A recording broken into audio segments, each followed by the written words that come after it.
Ladies and gentlemen, welcome to the Dallas Daily Show, coming at you from the Neighborhood Loan Studio here in St. Louis, Missouri. Today's topic is Macy's 20 years later. Let's get into it. All right, so I recently had to go to the mall. Don't ask me why. When I was a kid, the mall was like the thing. Taylor, have you watched Stranger Things? All right, so the mall season where everybody's going and meeting at the mall, that was my life growing up. So Taylor did not grow up in that world, but going to the mall on Friday nights or going to the mall on Saturdays, I don't know how many of you have listened to this. It was packed. Now, granted, we didn't have an alien coming through from the upside down trying to suck our souls and all of that. Stranger Things fans, you'll know what I'm talking about. But the mall was the place to be. And as I was a kid, I couldn't wait to go to the mall, especially around the holidays and like packed on Black Friday, right? The mall was packed on Black Friday. And yes, part of what the transition has been in our society is Amazon. And people can prime stuff, and there's a lot more just quick strip malls and box stores and places to buy online or go to a place like Kohl's, things like that. But I recently went to Macy's, and as I walked in, oh my word. First of all, it was a bit of a skeleton of itself.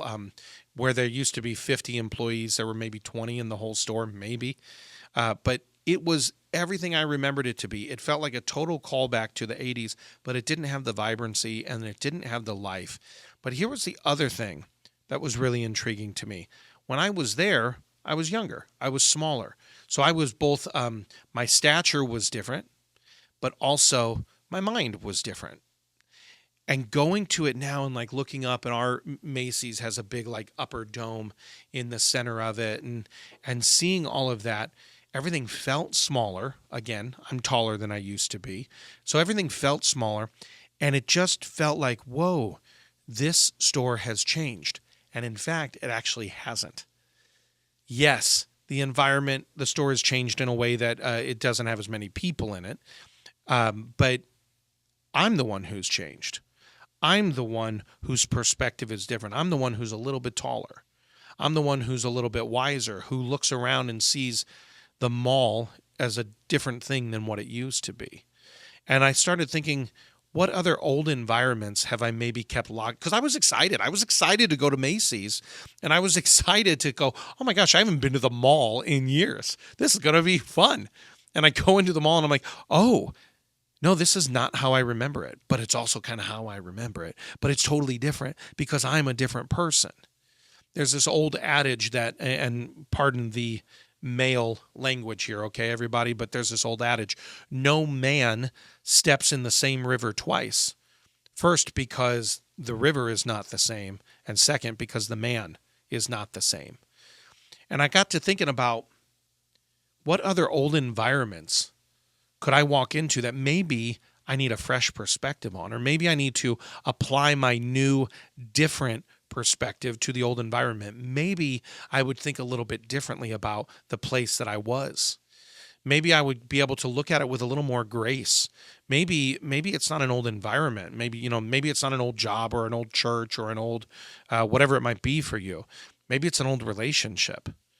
Maybe you've kept someone locked in a past perspective because you just haven't revisited that relational dynamic in a really long time. But the question I have is, have you changed? Is there a chance that maybe they've also changed? Are you better than you used to be? Then is there a chance that maybe they're better and different than they used to be? Maybe I think one of the biggest disservices that we do to not only ourselves, but to the world around us, or maybe to other friends or old relationships, is I think we think they're the same person they used to be. But if you and I are different, maybe they are too. And so maybe there could be a place in your life where you could actually be grateful that your perspective has changed. Maybe you could look on the old hurt, the old wound, the old environment, the old relationship in a way that you go, oh yeah, I can actually be grateful that I'm different now and that that's different. And I don't have to hold people or places in the past any longer. Where can you simply let go? Where can you simply be grateful that life has changed? I don't know. That's what I got for you today. That's what I'm thinking about, is that change is possible. And if you don't believe it's possible for them, how can you believe it's possible for you? But I believe your perspective has changed. The reason you're listening to this show, and kudos, you're listening to the show because you want to grow and expand a little bit every day. So I want you to be grateful for that. Your positive play call today is I want you to get your positive play call out, and on it you're going to write the phrase, I'm grateful that my perspective has changed. I'm grateful that my perspective has changed. And here's what I want you to do. After you write it, I want you to smile, and I actually want you to say it out loud a few times. I am grateful that my perspective has changed. I am grateful that my perspective has changed. I am grateful that my perspective has changed. I'm grateful that my perspective has changed. See how I emphasized all the various words there? That's what I'd like you to do, is I'm grateful that my perspective has changed, because as you grow in your 4 eyes, insight, imagination, intention, and impact, all of that speaks to growth, expansion, and change. That's what I want you to think about. So before you go, let me pray for your 4 eyes here. I pray today that you would expand in your insight of what you learn in the revelation you're gaining, that you would increase, my friend, in your imagination of who you are and what's possible for you, that you would also increase in your intention of both your will and your action, and ultimately that you would increase in your impact. That is the positive impact that you are having in the world. And the way you're able to do that is because your perspective continues to change of who you are and who you're capable of being. So may you go out in the world, increase in your 4 eyes, my friend. Hit the DallasDailyShow.com website for all of your resources. Check out the show notes below for our sponsors as well. And in the meantime, go out there and have a championship day.